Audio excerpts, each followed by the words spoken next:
मैं सरताज आलम खबर 7 से।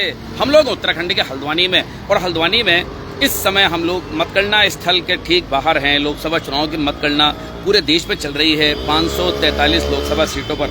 आज सुबह सबसे पहले अगर हम बात करें तो जो बैलेट वोट होते हैं सबसे पहले उनकी गिनती हुई, और उसके बाद ईवीएम से फिर गिनती शुरू हुई है। और हम यहाँ पर आपको प्रदेश की सभी सीटों की स्थिति साफ करेंगे, लेकिन विशेषकर हल्द्वानी में आज काउंटिंग हो रही है। तो हल्द्वानी में जो काउंटिंग हो रही है वो नैनीताल जिले की 6 विधानसभाओं की काउंटिंग यहाँ पर हो रही है, जिसमें रामनगर की एक विधानसभा भी शामिल है जो पौड़ी लोकसभा में लगती है। कांग्रेस बीजेपी में भी हो रहा है, लेकिन लोकतंत्र में सभी प्रत्याशी महत्वपूर्ण होते हैं। तो यहाँ पर इस सीट पर, नैनीताल सीट पर, आपको मैं बता दूं कि 10 प्रत्याशी चुनाव मैदान में हैं। उनके नाम भी मैं आपको बता दूंगा। सबसे पहले अख्तर अली जो कि बहुजन समाज पार्टी से हैं, उसके बाद अजय भट्ट हैं भारतीय जनता पार्टी से, प्रकाश जोशी हैं इंडियन नेशनल कांग्रेस से, अखिलेश कुमार हैं अखिल भारतीय परिवार पार्टी, अमर सिंह सैनी हैं popular party of India democratic, उसके बाद हैं जीवन चंद्र उप्रेती भारत की लोक जिम्मेदार पार्टी, फिर हैं शिव सिंह उत्तराखंड क्रांति दल से हैं, उत्तराखंड की पार्टी है, सुरेंद्र सिंह है भारतीय शक्ति चेतना पार्टी, रमेश कुमार मैक्स हैं इंडिपेंडेंट, और नीलेश पाठक वो भी इंडिपेंडेंट हैं। अब मैं आपको स्थिति बता दूं। अख्तर अली के तीसरे राउंड के बाद ये नैनीताल सीट की स्थिति मैं आपको दिखा रहा हूं।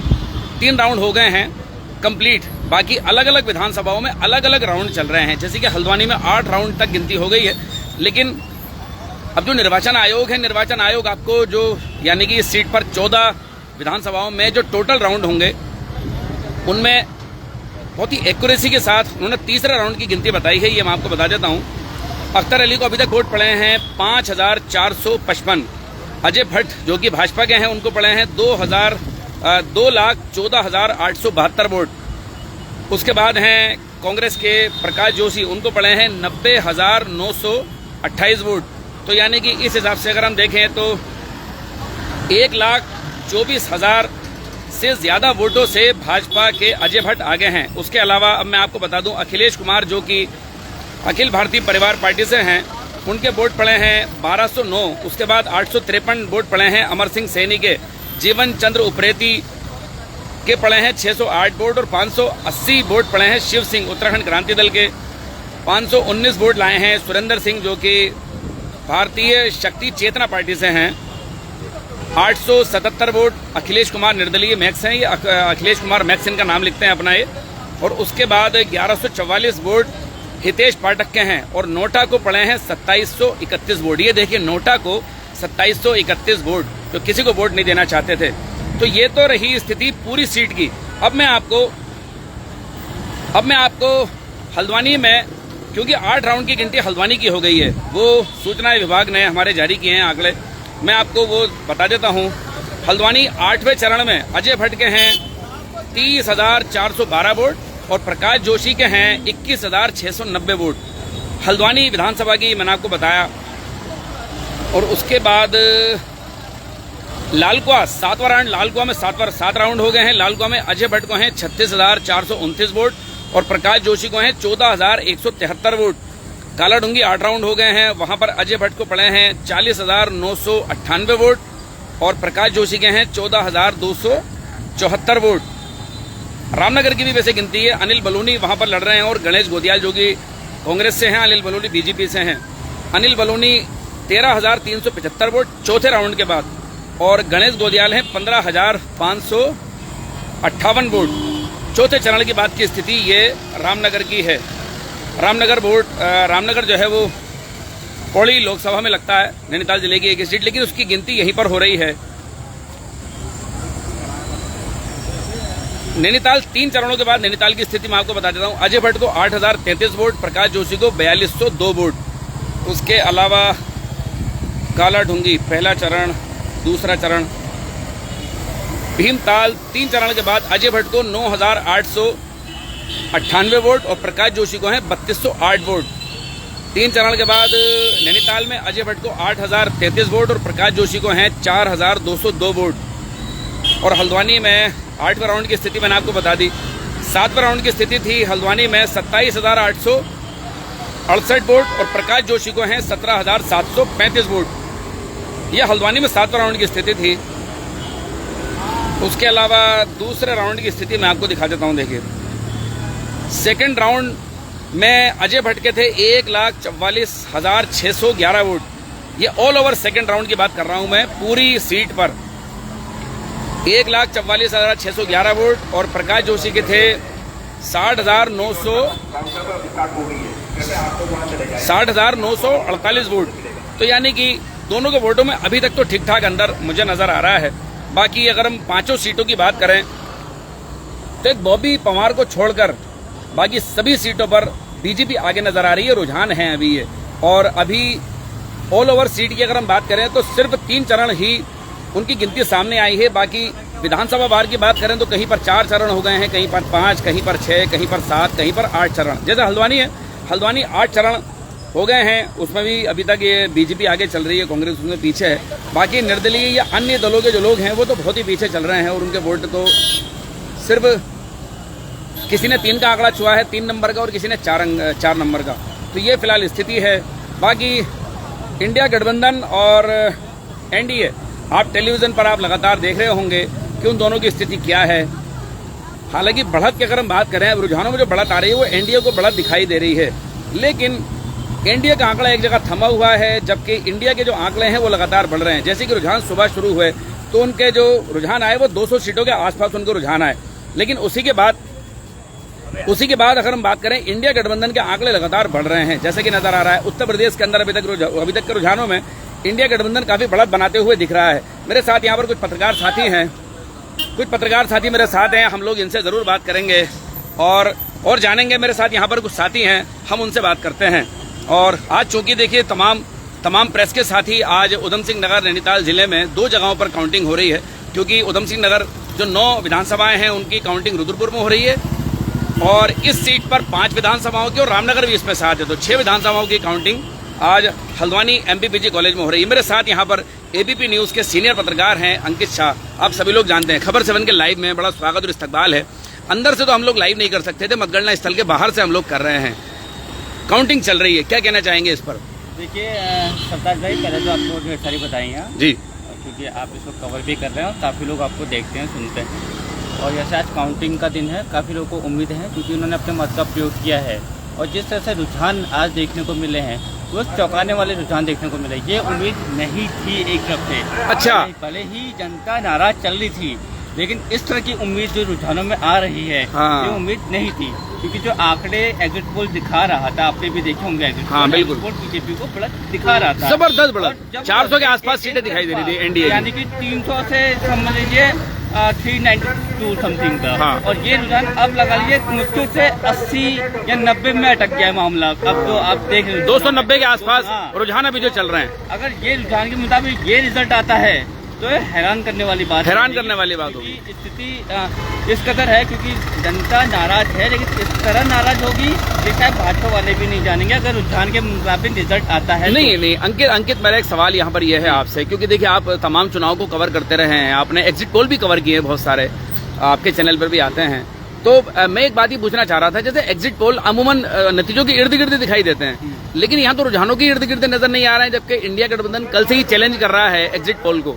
देखिए एग्जिट पोल जो आते हैं ये एक आंकड़ा होता है, तमाम व्यूवर्स का होता है और उसमें कुछ विशेषज्ञ लोग भी रहते हैं, उनका भी राय लिया जाता है और लगभग 1 करोड़ लोगों की अनुमान से ये आंकड़ा बनाया जाता है। आंकड़े के अंतर्गत एग्जिट पोल ने जो अपनी परिभाषा दिखाई थी, अपनी जो रिजल्ट दिखाए थे, उसमें वॉइस के सैंपल हैं, तमाम लोगों से बातचीत है, उसके बुनियाद पर एनडीए को आप इस बार देखिएगा कि नोटा का भी प्रयोग बहुत ज्यादा हुआ है। 2700 से ज्यादा लोगों ने अभी तक 3 चरणों में इस्तेमाल कर लिया। नोटा का प्रयोग वाकई में रिजल्ट में अगर होता, अन्य लोगों प्रत्याशियों को दिया जाता तो वो अलग ही रिजल्ट होता।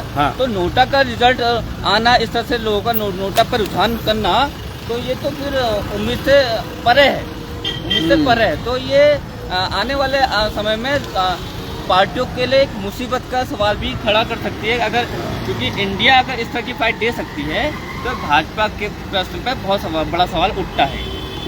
चलिए बहुत बहुत शुक्रिया मेरे साथ बात करने के लिए। तो देखो अंकित शाह हमारे साथ ही आज का जो चुनाव की मतगणना है उसको कवर कर रहे हैं, और वो इस बात को भी स्पष्ट तौर पर कह रहे थे कि देखिए जो एग्जिट पोल था वो कुछ और था और रुझान कुछ और हैं। हालांकि अभी जो मतगणना है वो बहुत सारे राउंड बाकी हैं, सिर्फ यहीं पर नहीं पूरे देश में स्थिति तकरीबन 2 बजे के बाद ही साफ हो पाएगी, जिससे कि कंप्लीट पता चल पाएगा कि आखिर कौन जीता कौन हारा, किसको कितनी सीटें आई, ये उसके बाद ही पता लगेगा। भीमताल राउंड 1। अब देखिए हमारे पास ये निर्वाचन आयोग का और हमारे प्रशासन का ये हमारे पास एक व्हाट्सएप ग्रुप है, अंदर मतगणना होती है तो इसी में सारी खबरें आती हैं। हम लोग देखते हैं अभी कोई खबर आई है, वहाँ देखते हैं कि भीमताल राउंड 4, तो यानी कि चौथे राउंड के बाद मैं नैनीताल सीट पर जो भीमताल विधानसभा है उसकी स्थिति मैं आपको क्लियर कर दूंगा, जैसे कि मेरे पास आई है। तो ये देखिए अजय भट्ट को 4 राउंड के बाद भीमताल में अजय भट्ट को पड़े हैं 3468 वोट और प्रकाश जोशी को पड़े हैं 1330 वोट, बसपा को 222, बाकी किसी को भी 3 अंकों में नंबर नहीं वोट नहीं है, किसी को 35, 27, 19, 12, 27, 27, 47 और 76। ये टोटल 4 राउंड के बाद भीमताल मुझे यहाँ पर नज़र आ रहा है। जी बढ़िया भाई, तो ये मुझे नज़र आ रहा है। बाकी भीमताल का आ गया, भीमताल, हाँ ठीक है, भीमताल 4 चरण के बाद ही मैंने आपको तस्वीर मैंने दिखा दी। तो ये देखिए अंदर काउंटिंग चल रही है, एमबीपीजी के ठीक सामने है। अंदर हम लोग आंकड़े लेकर आते हैं और बाहर बताते हैं, क्योंकि अंदर लाइव नहीं कर सकते, प्रतिबंधित है अंदर इस तरह की मोबाइल से लाइव करना, ये सब चीज़ें करना, लेकिन बाहर आकर हम आपको सारी चीज़ें तस्वीरें दिखा रहे हैं। तो ये देखिए अंदर सिक्योरिटी का बड़ा टाइट इंतजाम है, आप मतगणना स्थल तक मोबाइल लेकर नहीं जा सकते, जहां मीडिया सेंटर है पत्रकार भी सिर्फ वहीं तक मोबाइल लेकर जा सकते हैं, बाकी सुरक्षा व्यवस्था बाहर चाक चौबंद है। और ये जो आप देख रहे हैं ये रोड, ये भी वन वे कर रखा है, यानी कि देखिए एक ही तरफ से रोड चल रही है, दूसरी जो बिल्कुल एमबीपीजी से लगी हुई जो लाइन है वो बिल्कुल बंद कर रखी है, और यहाँ से ये एक रोड ही चल रही है, और इसी को आना जाना दोनों इसी से हो रहा है, पहाड़ के लोग जा रहे हों या पहाड़ के लोग नीचे आ रहे हों, बाकी सुरक्षा व्यवस्था के इंतजाम भी चाक चौबंद कर रखे हैं। फिलहाल मैं आपको बता दूं, बॉबी पवार जो कि निर्दलीय हैं उनको छोड़कर सभी जगहों पर बीजेपी आगे चल रही है, नैनीताल में भी, लेकिन ऑल ओवर अगर हम देश की बात करें तो उन्होंने चौंकाया है, रुझान लगातार चल रहे हैं। बाकी चलिए मैं आपको कुछ और चीज़ें भी दिखाता हूं और कोशिश करता हूं। अल्मोड़ा सीट से देखो क्या स्थिति है।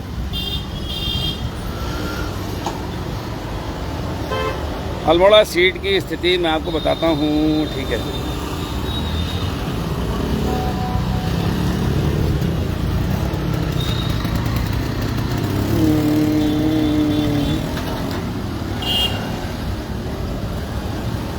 ये मैंने आपको साथियों पूरा देखो बताया है, और उसके बाद अभी तक की जो स्थिति है वो मैं कोशिश कर रहा हूँ कि वो आपके,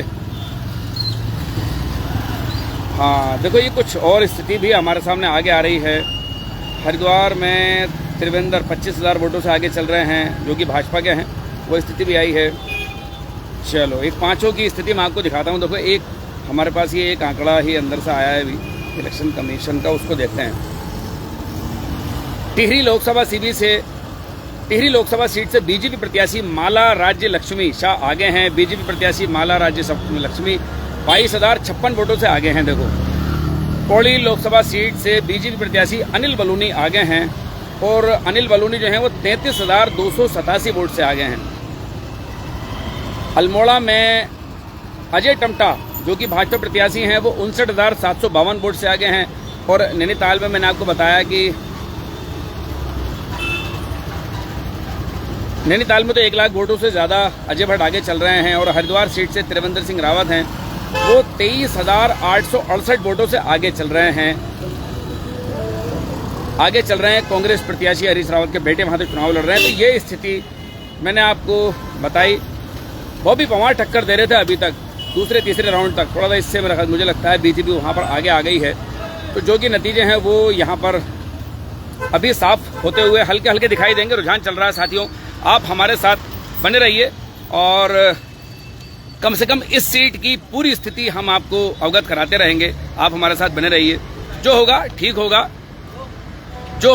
होगा। और जिसकी भी सरकार बनेगी सभी लोग ये उम्मीद करेंगे कि वो देश के लिए काम करे। लेकिन आज सरकार किसकी बनेगी ये एग्जिट पोल से बड़े उलट रुझान अभी नजर आ रहे हैं। बाकी देखते हैं, हालांकि बढ़त में अभी भी जो रुझानों में बढ़त है वो एनडीए को ही है, लेकिन इंडिया गठबंधन बड़ी तेजी से आगे आ रहा है। उत्तर प्रदेश के अंदर बड़ी तेजी से उलटफेर दिखाई दे रहा है। कुछ देर में जब आधे से ज्यादा राउंड हो जाएंगे तो मेरा ख्याल से तस्वीर धीरे धीरे साफ होगी। तो साथियों, आप हमारे साथ लाइव बने रहिए, हम यहाँ की तस्वीरें आपके साथ साझा करते रहेंगे। ये देखिए, मैं फिलहाल आपको देखिए ये दिखा रहा था कि सुरक्षा के चाक चौबंद इंतजाम एमपीपीजी के बाहर यहाँ पर कर रखे हैं। सब जगहों पर आपको सिपाही इस तरह से दिखाई देंगे, और ये देखिए एमपीपीजी के ठीक सामने से ही हम लोग हैं। और ये देखिए यहाँ से एक लाइव भी यहाँ से चल रहा है, जैसे कि आपका नजर आ रहा होगा।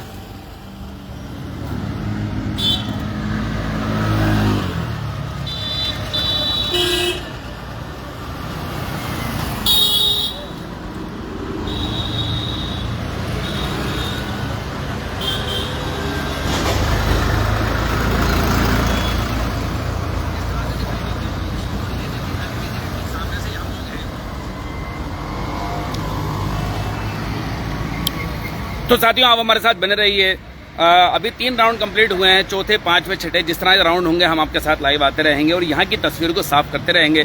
बाकी आप टीवी से चिपके होंगे, आप चिपके रहिए, लेकिन हमसे भी चिपकना जरूरी है, क्योंकि नैनीताल सीट पर जो स्थिति हम आपको बता देंगे वो आपको कहीं नहीं दिखने वाली है। साथियों, आपको हमारी लाइव कवरेज कैसी लगी बताना ना भूलें, और इसमें लाइक, शेयर और कमेंट जरूर करें। साथियों, मैं चलता हूँ, मैं आपका दोस्त, आपका भाई, मैं सरताज आलम, खबर 7 हल्द्वानी।